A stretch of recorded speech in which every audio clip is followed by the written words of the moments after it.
Assalamu alaikum. I'm Dr. Fatemi. I'm an orthopedic physiotherapist working at Orthocare Physiotherapy Clinic and an assistant professor at University of Lahore. Today, the topic of our discussion is Waardenburg syndrome, that is also known as Chiralgia paresthetica, that is also known as wrist band neuropathy, और इसके various other names हैं। अच्छा, इसको हम actually मिसडायग्नोज करते हैं with डिकर्वेंट tenosynovitis, जिसमें जो फैंकस्टेन टेस्ट है वो पॉजिटिव आ रहा होता है।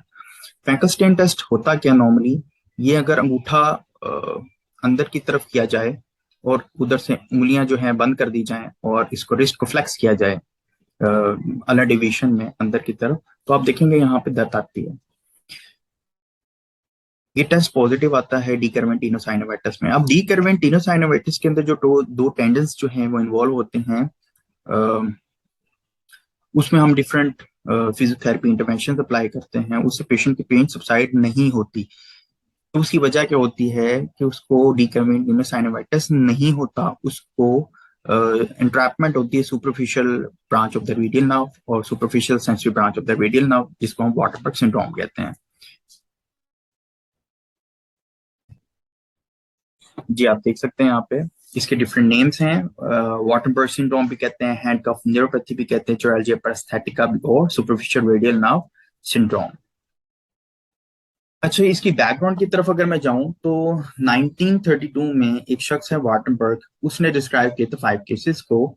उसके माइंड में ये ख्याल क्यों आया, उसकी वजह है क्योंकि एक एंट्रैपमेंट होती है टांग के अंदर, that is lateral cutaneous nerve of the thigh जो है वो एंट्रैप हो जाती है, जिसको हम कहते हैं मेराल्जिया पैरास्थेटिका।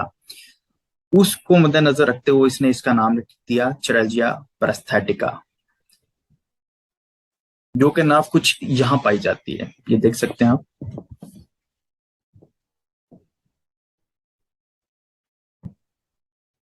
ये रिस्ट है और रिस्ट से ऑलमोस्ट 9 सेंटीमीटर पे एक पट्टा है जिसका नाम है ब्रैकियोरेडियलिस, और ब्रैकियोरेडियलिस और एक्सटेंसर कार्पेट रेडियलिस लॉन्गस के दरमियान ये नर्व एंट्रैप हो जाती है, क्योंकि पीछे से आ रही है और आते हुए ये पार्ट है बहुत ज्यादा इंपॉर्टेंट, जहां पे आके एंट्रैप कर जाती है। ये पार्ट हम कैसे इसको पा सकते हैं, कैसे देख सकते हैं? ये आपका रिस्ट है और रिस्ट का स्टाइलाइट प्रोसेस है। इस पे 3 उंगलियां रखते हैं, जो तीसरी उंगली है ये ऑलमोस्ट एरिया जो बनता है ये बनता है 9 सेंटीमीटर का। तो यहाँ पे अगर मैं देखूं एक कॉर्ड लाइक फीलिंग मुझे आ रही है, ये कॉर्ड नहीं है, नर्व है। और ये कौन सी नर्व है? That is the radial nerve. और रेडियल नर्व की कौन सी ब्रांच है? दैट इज द सेंसरी और superficial branch of the radial nerve. यहाँ पे आके ये नर्व एंट्रैप हो जाती है। और सिम्टम्स कौन से आते हैं? डिकर्विन के, ये part, that is the superficial radial nerve.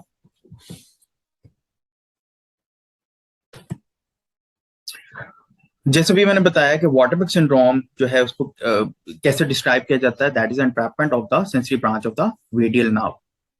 और इसमें ये that is typically sensory branch, इसमें मोटर एक्टिविटी नहीं है, मोटर सप्लाई नहीं होती, सिर्फ सेंसरी सप्लाई होती है। और ये डिस्टल नर्व को, थंब को सप्लाई करती है, इंडेक्स को और मिडल फिंगर को ये सप्लाई करती है। अच्छा, इसको एक चीज आपने याद रखना है कि इसको हमने वाटरबर्ग साइन के साथ कंफ्यूज नहीं करना।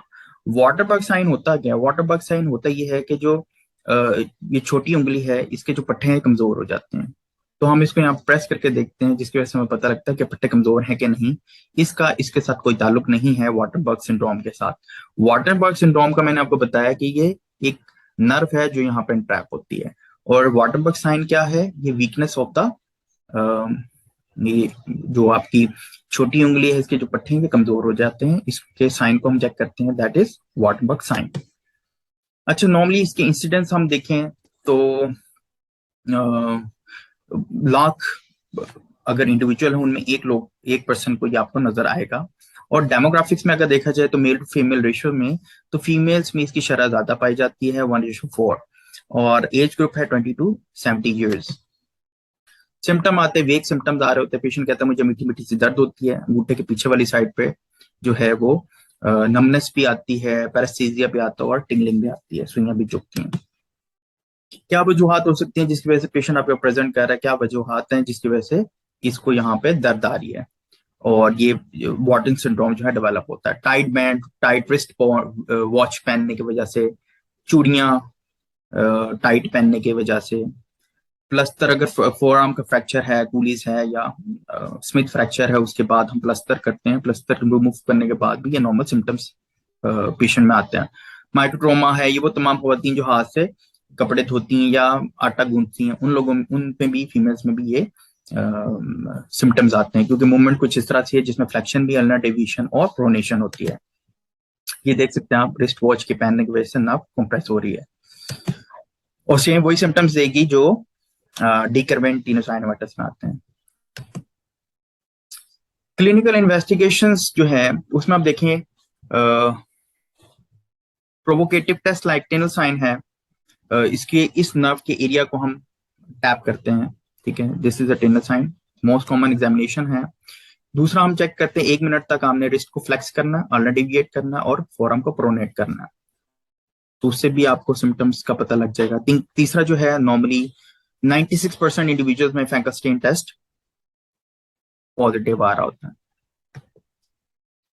फिर इसकी कुछ एनाटमी है, एनाटमी में आपको देख सकते हैं यहाँ पे, जो superficial branch of the radial nerve है, that is basically is a sensory branch, और ये सेंसरी ब्रांच जो है ये क्योंकि जो पीछे से आती है, फोरआर्म में एंटर होती है, फोरआर्म में एंटर होने के बाद ये दो ब्रांचेस देती है, पोस्टीरियर इंटोशियस ब्रांच होती है और एक होती है sensory branch of the radial nerve, ठीक है, जो कि पियर्स करती हुई ब्रैकियोरेडियलस मसल को इस पार्ट से बाहर निकलती है। अप्रोक्सीमेटली, जैसे मैंने अभी बताया था, approximately 9 centimetre proximal to the radial styloid process, the जो आपकी नर्व है, सुपरफिशियल रेडियल नर्व, वो दो पट्टों को चीरती हुई बाहर निकलती है, एक है ब्रैकियोरेडियलस, दूसरा है एक्सटेंसर कार्पा रेडियलस लॉन्गस। अच्छा, इसकी जो ब्रांचिंग है और ब्रांचिंग के बाद जो नमनस है, ये पेन्स है, वो कहाँ आती हैं? डॉर्सम ऑफ द थंब पे, थंब के पिछले वाले हिस्से में, शहादत की उंगली में, और ये मिडल फिंगर पे, और नॉर्मली जो है इंटरफ्रेंजियल जॉइंट्स के अंदर भी आपको शो होती है। अगर इसकी पैथोपैथोलॉजी देखी जाए, पैथोपैथोलॉजी में ये नॉर्मली फोर आर्म का, जैसे भी मैंने बताया, उसका ब्रैकियोरेडियलस मसल है, उसको पिर्स करती है, उसके सबक्यूटेनियस टिश्यूज को पिर्स करती हुई पास करती है। फिर इसमें किन वजूहात की बिना पे जो है ये कंप्रेस हो सकती है, तो जैसे हमने पहले डिस्कस किया था कि रिस्ट बैंड और हैंड कोई लाइक स्पाइकागास्ट है, कॉकअप स्प्लिंट है, या क्लोज रिडक्शन है ऑफ दी फोरआर्म फ्रैक्चर्स हैं, उसमें आपको ये नजर आती हैं। इसकी डीडी बहुत इंपॉर्टेंट है डिफरेंशियल डायग्नोसिस अगर देखा जाए तो, तीन चीजों पे मबनी है। एक है आपका सर्वाइकल स्पाइन, दूसरा है पोस्टीरियर कॉर्ड ऑफ द ब्रैकियोप्लेक्सस, और तीसरी चीज जो है that is a proper radial nerve entrapment. अगर मैं सर्वाइकल की बात करूं, देखिए प्रॉब्लम जरूरी नहीं है इस एरिया में हो सकता है पेशेंट को सर्वाइकल रीजन में प्रॉब्लम आ रही हो। सर्वाइकल रीजन में प्रॉब्लम की वजह क्या हो सकती है? Due to the cord compression, ठीक है, C5 से लेके और T1 तक जो है वो रेडियल नर्व की जो होती है रूट वैल्यूज होती हैं, वो किसी भी लेवल पे कंप्रेस कर सकती है। तीसरी जो जगह होती है, दूसरी जगह जो होती है वो होती है इसकी स्पाइरल ग्रूव। स्पाइरल ग्रूव में भी हो सकता है यहाँ पे एंट्रैपमेंट हो, जिसकी वजह से उसको यहाँ पे थंब में पेन आ रही हो, ठीक है। और तीसरी जो है that is the posterior cord of the brachial plexus के ट्रैक्शन की वजह से, सर्वाइकल ट्रैक्शन की वजह से, कोई वजनी चीज है जो आपने खींची है तो उसकी वजह से भी थंब में कंप्रेशन आ सकती है। नॉर्मली हम इसको कोरिलेट कर रहे होते हैं डीकर्वेंट टीनोसाइनोवाइटिस के साथ। अच्छा, मैंने जैसे शुरू में बताया आप लोगों को कि इसकी जो पेन्स हैं वो कैसे डेवलप हो रही होती हैं, दैट इज द कैसे हम उसको डिफ्रेंशिएट करते हैं कि आया पेशेंट को डीकर्वेंट टीनोसाइनोवाइटिस है या फिर वाटरबर्ग सिंड्रोम है। तो पेन एट रेस्ट आती है, dependent the position at the wrist and the thumb, तो ये है स्पेसिफिकली द वाटरबर्ग सिंड्रोम। और अगर वो मूवमेंट स्पेसिफिक आएगी, मूवमेंट करने से पेन आती है थंब की, तो उसमें that is due to the de Quervain tenosynovitis. इसमें जैसे हमने शुरू में बताया कि टिंडर साइन पॉजिटिव आता। फिर एक और चीज यहाँ पे ऐड करता चलूं कि फोर आर्म जो का ऊपर वाला हिस्सा यानी एल्बो का पार्ट है, यहाँ पे एक नर्व होती है that is a LABC। That is the lateral and brachial cutaneous branch होती है।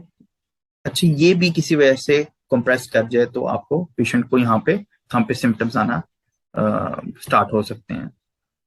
अच्छा, इसमें हम नॉर्मली करते हैं क्या, what are the conservative interventions. इसमें हम जो भी हमारी लाइक रिस्ट बैंड है टाइट है तो हम उसको रिमूव करवा देते हैं। ये हमारी नॉन सर्जिकल इंटरवेंशंस हैं। शुरू में हम रेस्ट कर सकते हैं, स्प्लिंटिंग या क्रायोथेरेपी कर सकते हैं। फिर what are the physiotherapy management. तो इसमें हम रिलीज करते हैं इस नर्व को। कैसे रिलीज करते हैं ये मैं आपको बताता हूँ। इसका जो सक्सेस रेट है दैट इज 74%। ये देखिएगा, आप मेरे साथ रहिएगा। ये देखिएगा, यहाँ पे मैं 3 उंगलियां रखता हूँ। ये रिस्ट है और रिस्ट के इस पार्ट पे ये मैंने 3 उंगलियां रखती। 3 उंगलियां रखने के बाद मैं ये 2 उंगलियां रिमूव कर देता हूँ, 1 उंगली रहने देता हूँ। ये जो पार्ट है that is 9 centimetre away from the stylite process. यहाँ पे जैसे शुरू में मैंने बताया आपको, यहाँ पे कॉर्ड लाइक फीलिंग आएगी। This is not a tendon, this is a nerve. और ये नर्व कौन सी है, that is the sensory branch of the radial nerve. इसको मैं क्या करूंगा, इसके ऊपर मैं उंगली रखता हूँ। उंगली रखने के बाद मैंने अपने जो फोर आर्म है इसको रोटेट करना है। जैसे मैं रोटेट करूंगा तो मुझे कॉर्ड सा फील हो रहा है नीचे। इसको मैं मूव करता रहूंगा, ठीक है। ऑलमोस्ट 10 सेकेंड्स तक मैंने इसको मूव करना है। मूव करने के बाद what I got to know, फिर मैं इसके ऊपर फ्रैंकलस्टीन टेस्ट अप्लाई करता हूँ। जैसे शुरू में मैंने बताया फ्रैंकलस्टीन टेस्ट कैसे अप्लाई करना, आपने थंब को अंदर करके उंगलियों को मोड़ लेंगे और अंदर नीचे की तरफ आप इसे मूव करेंगे तो यहाँ पे आपको दर्द आती है, ठीक है। फिर आपने देखना है 3 उंगलियां रख के 9 centimetre away from the stylet process. फिर आपने इसको ग्लाइड करना है यहाँ पे। This is nerve gliding technique, ठीक है। नर्व को मैं ग्लाइड कर रहा हूँ, ठीक है, साथ में रोटेशन करता जाऊंगा। जैसे रोटेट करता हूँ तो यहाँ पे जो एंट्रैप हुई भी है नर्व वो रिलीज हो जाएगी।